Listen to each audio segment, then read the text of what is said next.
Hello, everyone. It's Friday. That means it's Chat with Mac. Welcome. We thank all of all of the fans, if you will, that follow us every Friday and listen to our channel. We thank you. And for those of you that are new to what we do, welcome, welcome, welcome. Hey, Nadeem, how's it going, sir? Going pretty good. Busy week. I mean, it's been wow. It's been a busy week, and it just flew by. Last 3 weeks, we every time I would think, okay, a week cannot go by any faster, the next one goes by faster. It's just a lot of things going on. There's like hyper growth in certain industries. They're just growing like crazy. They're adding users. There's a lot of activity on the financial side of things where a lot of companies there's a lot of mergers, acquisitions. There's all kinds of stuff going on.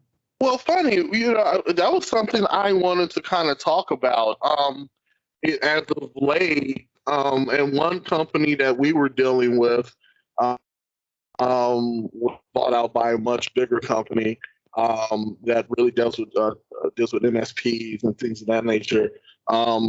And now you're starting to see, and we were kind of talking about this, where it seems that private equity firms have taken a huge interest in MSPs. And, I want to talk about that because now it looks like these guys are throwing money at MSPs and like, hey, we want to buy you guys.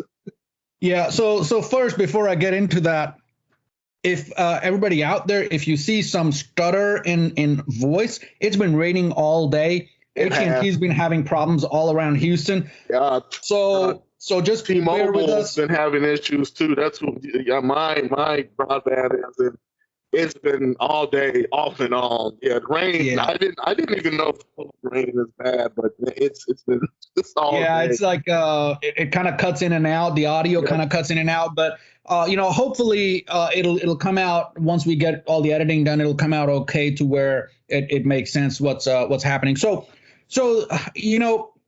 MSP industry in general. So that's managed service provider. So historically, the managed service provider space has not been a high on the list of private equity firms to acquire. That's true. Usually what we've seen is other MSPs, the larger MSPs will acquire a smaller MSP, or maybe two MSPs will merge and become a bigger MSP. What I'm seeing now, and this is, like in the near past, what's happened is we're seeing an uptick in private equity firms wanting to acquire MSPs. Yep. So much so that just within the last 2 weeks, I've gotten 3 requests from either companies that help with these kind of acquisitions or other larger MSPs who want to acquire MSPs. And it's funny because it's one of such requests came in through a mutual vendor, and I mean the other guy, the owner of the other MSP, his background is more in finance, so he's a financial guy, like stocks and those kind of things. He's not a tech guy. So he made me an offer. It was an excellent offer, more than what I would evaluate ourselves at. But the thing is, I told him no. And the reason I said that is because what he valued us at, in another year, we will be more than double that size. That's what we're seeing. We're seeing so much stuff happening right now. So I told him no. And then I've gotten a couple of other requests from other companies. Like earlier this morning, I had a call from California. There's a company that wanted to acquire MSPs in Texas. So the thing is that these private equity firms, what we're hearing is they want to buy a bunch of smaller MSP firms, put them together, make one big MSP, and then sell it. And that's how they're going to make their money. So that's what we are seeing. And this is, in the MSP industry, everybody knows right now that this is just huge right now. So much so that most events that we have, there's always a component of mergers and acquisitions. I mean, like this event coming up in Vegas, it's October already. Yeah. So later this month, there's an event coming up in Vegas, and it's one of the things they're going to talk about is M&A, mergers and acquisitions. It's we've never seen historically, we've never seen so much interest in MSPs by financial companies and other companies wanting to just acquire these guys. Now, what I tell, when companies reach out to me, I basically tell them about what we will be worth in a year. So as long as we are growing faster than what they're offering, it's of no interest to me. And the other side of the equation is, like this one guy who made me an offer, and it was a very good offer. I mean, I told my wife, and she was like, "And you refused?" That's what her words were. And she was like, "And you refused?" And I was like, "Yeah. I mean, in another year, we'll be more than twice that size." But the thing is that these guys, they want to acquire these companies, and what they're really looking for is two things.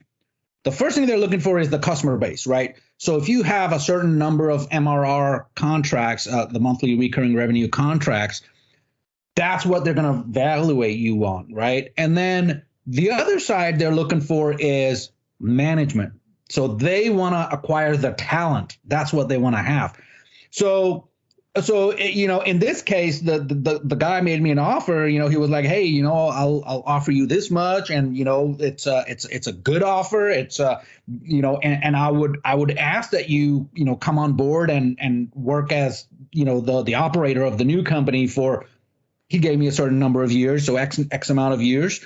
And then he threw in there, he was like, "And if you just want to retire, that's fine too." And I was like, okay, his idea is he wants somebody to run his other MSP, and it's a fairly large MSP in Houston that made this offer. But the thing is, I've never seen the industry like this. I've never seen so much activity, so much private equity activity in the MSP space. It's not just me. It's not just Texas. It's everywhere across the U.S. I mean, so we in our peer groups we talk about these kind of things, and this is like crazy. This is happening everywhere. There was even a company, an MSP in the UK, who just went through a merger and then they got acquired. I mean, it's just crazy. So I don't know what exactly is happening as far as the economics of it goes, but what I know is that there is a lot of activity in this space. So what does that tell us for the future? It tells us that there are going to be less MSPs overall once all this activity settles, because companies are going to end up merging or getting acquired. There's going to be less number of MSPs. And the MSPs that remain are going to be larger MSPs. So the small to medium-sized space is going to kind of shrink from an MSP perspective. So that's what I see is going to happen, and that's what the numbers tell us. Now, so if we were to dissect, as far as the interest, do you think the sudden spike in breaches and all this stuff that has been going on in regards to security, which has been a big issue, do you think maybe, the reason why private equity firms are looking like, okay, we've had all these issues, as far as security and all that other good stuff. You have all these companies that have switched from the original format of going to the office, and now everybody's working remote. I think Salesforce, as of recent, is like, we're never going back into the office. So, I would think MSPs are looking like, but that means more support, more, dot, dot, dot, dot, dot. Is that a reason why they're looking like, man, we need to get in and find some of these guys? So, that's just going to be a guess on my part. I think it's a component of it. I don't think it's one of the main reasons. I think it's just a small component of this whole activity. But yeah, so uh, there's two things that happen when hacker activity increases, and especially when hackers start targeting MSPs. One is companies want to acquire other MSPs so that they can support more businesses because people are going to need more support. They're going to need better support. They're going to need more security things put in place. The other thing is some of the smaller MSPs who cannot afford to focus on security are going to want to get out of the business. So they're going to be willing to let go of what they in the past may not have considered, because they're like, okay, most of the MSPs now are focused on security. If we don't have the investment to make in the security space, then what are the chances that we may have an issue? And if there is a breach, what will happen? And to some smaller MSPs, that's scary. So they're more open to selling. So I'm thinking there's a Wow. yeah, there's like a double-edged sword to that hacker activity. One, of course, people want to buy the MSPs because there's just going to be more business. And number two, some of the MSPs are going to be scared that they cannot handle the security issues. So they want to get out of the business before something big happens and they end up having to, take a huge loss on some event or some incident. So I think there's a component to that, but I don't think it's the main component. It's just I think with the pandemic hitting at the same time, with more and more people working remotely, with hackers increasing their activity, with hackers increasing the focus of their activity. So remember, this is the first year that hackers have actually focused on MSPs and MSP related technologies, right? SolarWinds, right? Yeah. Kaseya, right? Yeah. And there's been several other smaller companies that have been hit by this. So the hacker focus has kind of shifted a little bit. The MSPs are all of a sudden on their radar, and they are a big target on their radar, just because it gives them much more access to many more industries and customers if they just get into one MSP.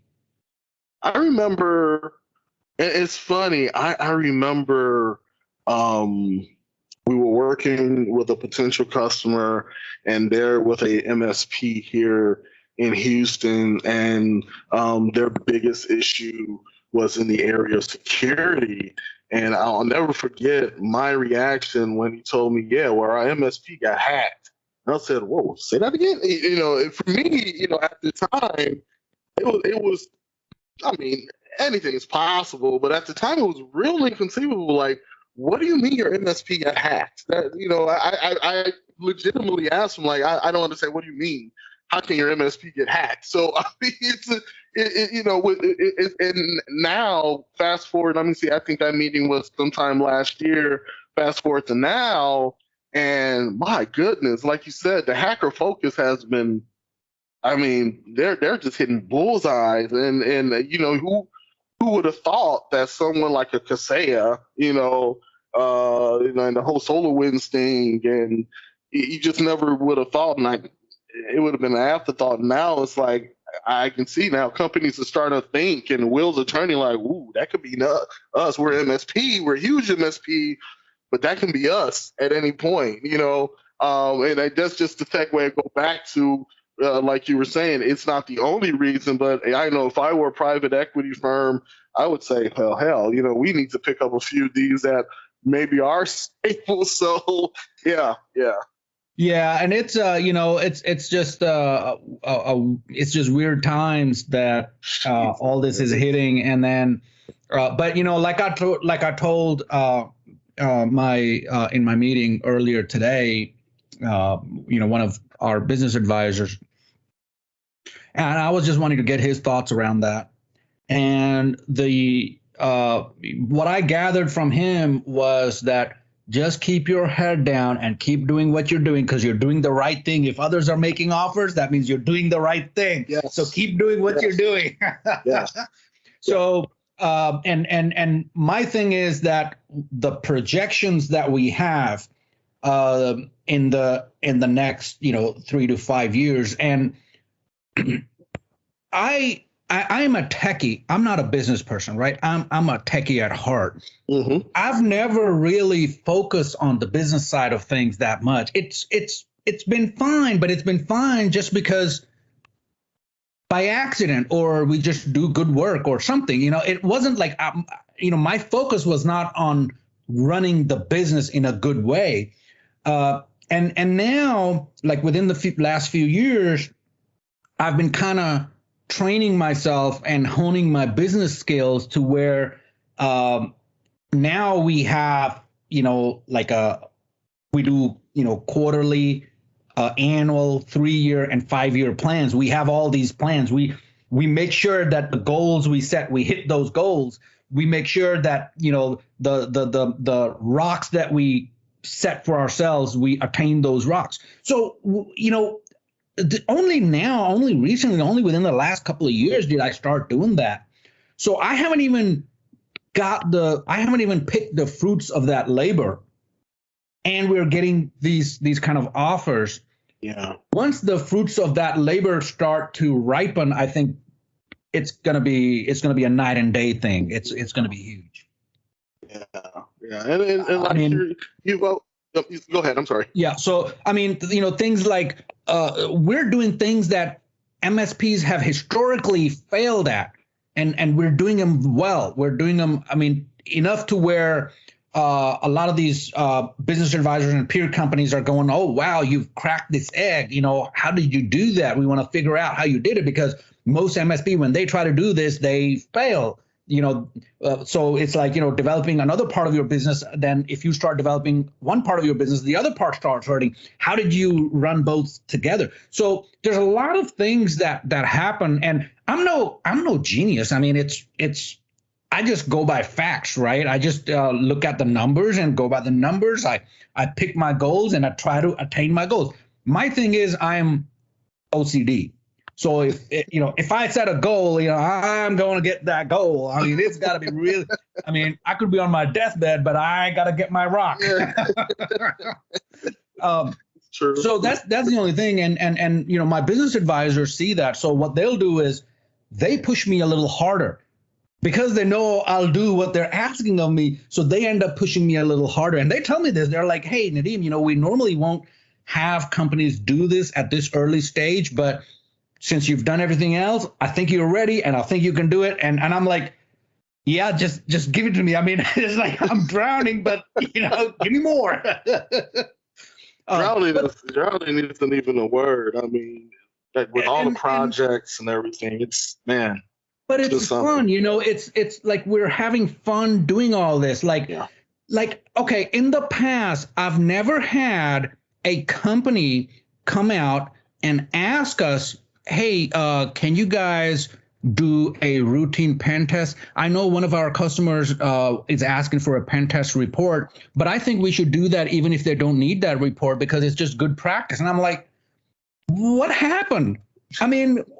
Before, this is something that we had to sell hard to make people understand why a penetration test is important.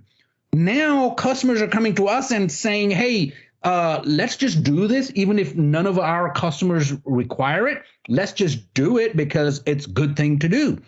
It's just weird times. I don't know what happened. Man, it's become a necessity, Nadeem.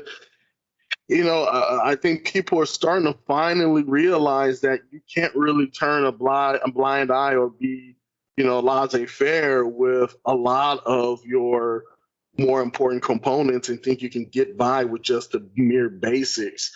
Now I think people are starting to realize this isn't it. We have to be prepared.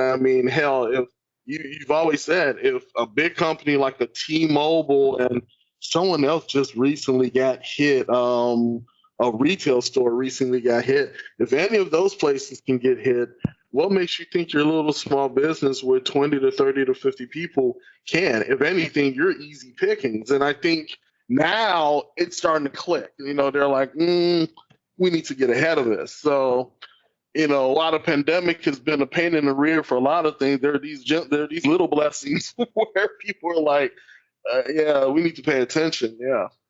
Yeah. And, in the old days, it used to be we had to go out and tell people how, they're putting these big locks on their doors, but they only have two walls. They're missing two walls. And you need to secure those walls, that space, and don't worry about that door. One lock is fine. You don't need to put another lock on there. And now it's like maybe they finally realize, how bad it is. Maybe they, and I don't know if it's a matter of education or just that realization. Maybe it's more in the news, and so people are seeing it more. But that's how security in the IT world has historically been. People have been putting multiple locks on the front door when they only have two walls. I mean, they're missing the other two walls, but yet they're spending money putting more locks on that door, thinking it's going to just magically secure them. And like we always say, that security is not a product that you can just put in place. No. It's a process. Yep. You can't just buy security. You can't just go out to some vendor and just buy one product and boom, you're secure. And that's it. That's like, it's that common thing where people think that, they just think, well, I have this problem, and if I do ... No, because if you could have done ... before, you wouldn't have the issue you're having now, and we encounter that on a regular with, especially potential clients where they're like, well, I have this problem, we need to fix it. How can we do it? And it's like Nadeem has to constantly tell them, like, your security is not just some white label thing that you can get at a big box store. There are different processes, and you're not going to really see the fruits of those processes for up to 3 to 5 months, as these processes are going forward. And so that's the thing that we at PCSN are really trying to educate people and get them out of that microwave type of thing, thinking that it's going to work. It's not. It's not. Yeah, and I remember, I mean, a lot of times, like I'll talk to a prospect and they'll tell me that they've had issues. They've always had these issues. And they don't want to go with what we're recommending. They don't want to use our process. They just want us to give them X product or Y product. And it's this is, you've been doing this all your life for 20, 30 years, however long you've been in business, and it has never worked before. What makes you think it's going to work now? Just because it's coming from a different vendor, it's going to work now? It doesn't work like that. It's the process. It's the process that the vendor brings that's going to make a difference, not a certain product. It's like the example of antivirus. Some people say, oh, so-and-so antivirus is better. Some say, oh, so-and-so antivirus is better. Oh, we're a better IT company because we have a better antivirus. It's not the antivirus. That's just a tool. It doesn't matter who makes that wrench or that screwdriver.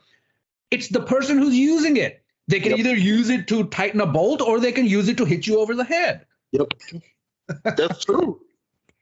I mean, it's absolutely correct. And so, and I think that's what has really set us apart. Is definitely that consultative way of going about IT and not saying, one of the things I love about what Nadeem does is that there isn't this blanket answer that you're going to get in regards to certain processes. It's a multi-tier, multi-pronged process that in the long run is going to help you. And I'll be honest with you, I didn't really, coming from, selling different things in regards to cloud-based products and things of that nature, where it's just this one-stop shop, I didn't really think about that or think like that until listening to Nadeem, and I'm like, that makes a lot of sense. So, it's definitely that struggle trying to get people to, like you said, 25, 15 years we've been doing it this way. Well, 25, 15 years, you've had the same recurring problems. Don't you think that maybe, it's time to change the process? So. Yeah. And so, one last thing, and then we'll call it a day. So there was an interesting comment a customer made earlier. I was on a call earlier today, and he said something about, yeah, let me get your thoughts on it because, you're our sales guy. And I'm like, wait a minute. No. What makes you think I'm your sale? I don't want to sell you anything. And he backtracked really quick. It was no. I mean, you're the IT consultant. You're the expert. You know what you're talking about. That's why I need your input. And I was like, yeah, I don't want to sell you something just to sell you something. and even if I did sell you something, it's not gonna work. It's not one thing that I can sell you that can take care of your security headaches or improve the performance of your machines or make your business better performing business. It's not just one thing. This is something that takes years and years to hone the process, that once it's put in place, it takes, on average, we've seen about 3 months to start seeing the benefit of this process. And it doesn't matter if it's us or if it's some other MSP who is mature enough to have this process honed in just like we do. It's about 3-month average that you will start to see the benefit of this process. And it's a process. It's not a single product. Anybody can go out and buy a tool. That doesn't make or break an MSP. Like one person could be using SolarWinds, another person could be using Kaseya, another person could be using Enable or whatever. It doesn't matter. Those are just tools. It's how you use those tools and what makes the difference. That's right. So with that, Mac, I think we'll call it a day. It's been 30 minutes, I think. And everybody have a great weekend, and we'll see you next week. See you guys. Bye.